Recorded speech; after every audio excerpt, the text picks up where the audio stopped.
আসসালামু আলাইকুম দর্শক, সবাইকে অনেক অনেক প্রীতি ও শুভেচ্ছা। চলে আসলাম নতুন আরেকটা রেসিপি নিয়ে। আজকের রেসিপি ফোক ডিম বা একটু স্পঞ্জি নরম তুলতুলে ডিমের রেসিপি। তো এই রেসিপিটা আজকে আমি আপনাদেরকে কয়েকটা ভাবে দেখাবো। যদি ভালো লেগে থাকে তাহলে অবশ্যই চ্যানেলটা সাবস্ক্রাইব করে আমার পাশেই থাকবেন। আর আমার চ্যানেলটাকে সামনে এগিয়ে নিতে একটু হলেও আপনারা হেল্প করবেন। আপনারা হেল্প না করলে আমি চ্যানেলটাকে সামনে এগিয়ে নিতে পারবো না। আশা করছি আপনারা আমাকে সাহায্য করবেন। তো বন্ধুরা, যদি ভিডিওটা দেখেন তাহলে অবশ্যই একটা কমেন্ট আর লাইক করবেন। আর কমেন্ট করলে আমি আপনাদের নামটা কোথা থেকে করছেন বলতে পারবো।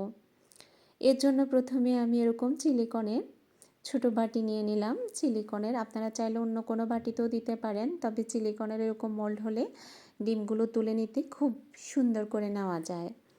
ডিমটাকে আমি দিয়ে দিলাম। এরপর আমি এখানে একটু লবণ দেব। আপনারা সামান্য একটু লবণ দিয়ে দিচ্ছি। তারপর দিয়ে দিবে একটু গোলমরিচ। এটা চাইলে আপনারা দিতে পারেন, আবার নাও দিতে পারেন, সম্পূর্ণ আপনাদের ব্যাপার। পরিমাণে হয়তো একটু বেশি পড়ে গেছে, চাইলে আপনারা আর একটু কমিয়ে দিতে পারেন, অথবা সাদা গোলমরিচটা দিতে পারেন, তাহলে দেখতে দেখা যাবে না। যেহেতু আমি ভিডিও করছি, আমার কাছে কালোটা সাদাটা ছিল না, সেজন্য আমি কালোটা দিয়েছি। আর প্রথমে আমি কি করলাম, চুলায় একটা প্যান বসিয়ে দিলাম। তারপর এখানে আমি ফুটন্ত পানি দিয়েছি, আগে থেকে ফুটন্ত পানি দিয়ে তারপরে এখানে দিয়ে এবার ঢাকনা দিয়ে ঢেকে দেব। দেখুন, আর আমি যে সিলিকনের বাটিগুলো নিলাম এটাতে আমি একটু অয়েল দিয়ে দিলাম।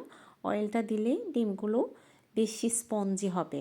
অয়েলটা একদম অল্প পরিমাণে দিয়েছি আমি, চারপাশে হাত দিয়ে একটু লাগিয়ে দিয়েছি। আমরা ব্রাশ করতে গেলে অনেক সময় একটু বেশি লেগে যায়, সেজন্য আমি দুটো আঙুল দিয়ে চারপাশে একটু তেল দিয়ে দিলাম।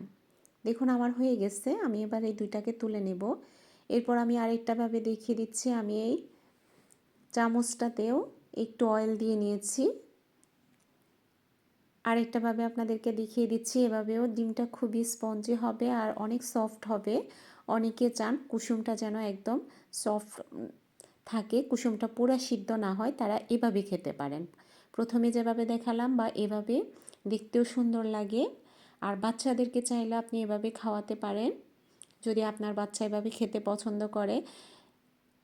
তবে চেষ্টা করবেন ফার্মের মুরগির ডিমটা এভাবে না দিতে, চেষ্টা করবেন অবশ্যই দেশি মুরগির ডিমটা দিতে। এটাও আমার হয়ে গেছে। এবার আমি আরেকটাভাবে আপনাদেরকে দেখাচ্ছি। বাটিতে এই বাটির মধ্যেও চাইলে আপনি অয়েল ব্রাশ করে দিতে পারেন, তবে আমি এখানে কোনো অয়েল দেই নাই। বাটিরটা আমার অয়েল ছাড়া ডিম হবে।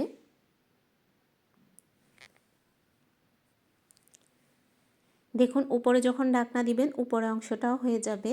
এটা আমার হয়ে গেছে। এবার এটাকে আমি নামিয়ে নেব। প্রথমে আমি যে ডিমটা তৈরি করলাম সেটা এবার আপনাদেরকে খুলে দেখাচ্ছি। খুব সহজে এটা খুলে যাবে।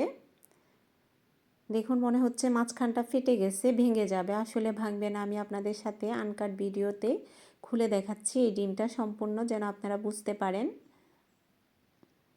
আর এই ডিমগুলোর কুসুমটা ভিতর থেকে কিন্তু হয় নাই। আপনি যদি দেখে মনে হচ্ছে যে উপরে কুসুমটা সেদ্ধ হয়ে গেছে, কিন্তু ভেতরে কুসুমটা সেদ্ধ হয় নাই।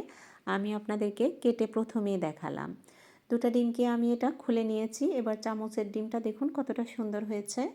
এটাকেও আমি, যেহেতু অয়েল দিয়েছি, আস্তে আস্তে খুলে যাবে। দেখুন,